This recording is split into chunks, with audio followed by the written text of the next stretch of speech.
নমস্কার বন্ধুরা, হেসেলখানা সবাইকে স্বাগত জানাই। আজকের রেসিপি হলো পাঁচমিশালি ডাল, সঙ্গে থাকছে বিভিন্ন ধরনের শীতের সবজি। প্রথমে ডালগুলোকে আমি ভিজিয়ে নেব। এবার গ্যাসে একটা প্রেসার কুকার বসিয়ে দেবো, আর প্রেসার কুকারে কিছু জল দিয়ে দেবো, 2 মগের মতন জল দিয়ে দেবো, দিয়ে ভেজানো ডালগুলো প্রেসার কুকারে দিয়ে দেবো, দিয়ে ঢাকনাটা বন্ধ করে দেবো। তারপরে 1 চামচ লবণ দিয়ে দেবো। কুকারে আমি 4টে সিটি মারবো, যাতে ডালটা আধা আধা সেদ্ধ হয়।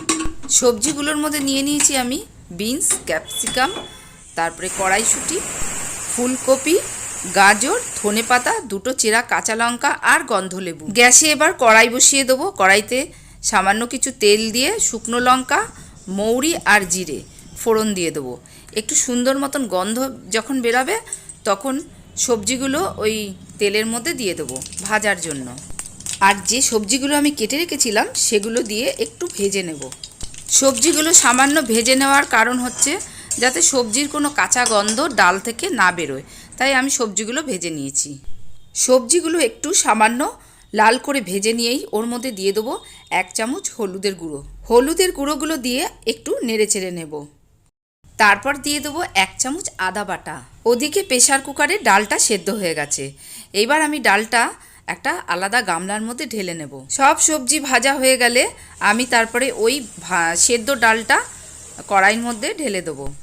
তারপরে দিয়ে দেবো নারকেল কোড়া, দিয়ে দেবো 2টো তেজপাতা আর 2টো চেরা কাঁচা লঙ্কা। নামানোর কিছুক্ষণ আগে দিয়ে দেবো 1 চামচ মিষ্টি। ডালের মিষ্টি না দিলে ডালটা টেস্টি হয় না, একটু সামান্য মিষ্টি দিলে টেস্টটা ব্যালেন্সে থাকে। সব শেষে দিয়ে দেবো 1 চামচ ঘি আর ধনেপাতা ছড়িয়ে দেবো। সবজি ভাজার সময় মটরশুঁটিগুলো দিয়ে দেবো, যাতে মটরশুঁটিগুলো অর্ধেক ভাজা হয়ে যায়। ডাল থেকে একটা সুন্দর গন্ধ বেরোনোর জন্য লাস্টে দিয়ে দেবো গন্ধলেবুর রস।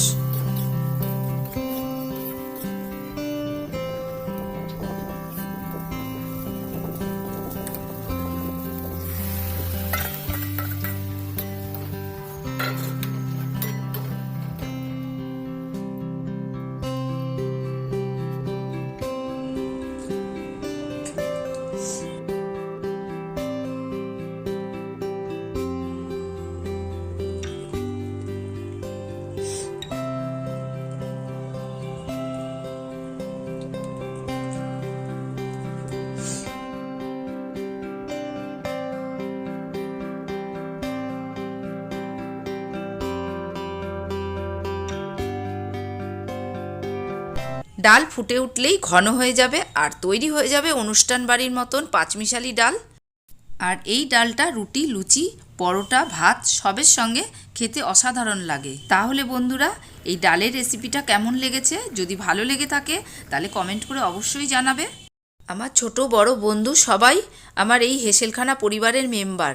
আর নতুন বন্ধুদেরকে জানাই অনেক ধন্যবাদ আমাকে অনেক দূর এগিয়ে নিয়ে আসার জন্য। তাই চ্যানেলটাকে সাবস্ক্রাইব করে আমার পাশে থাকার অনুরোধ জানাচ্ছি। আর যারা এখনও সাবস্ক্রাইব করনি তারা প্লিজ সাবস্ক্রাইব করে দাও। তাহলে আজকের মতন আসি, আবার অন্যদিন দেখা হবে। সবাই ভালো থেকো, সুস্থ থেকো।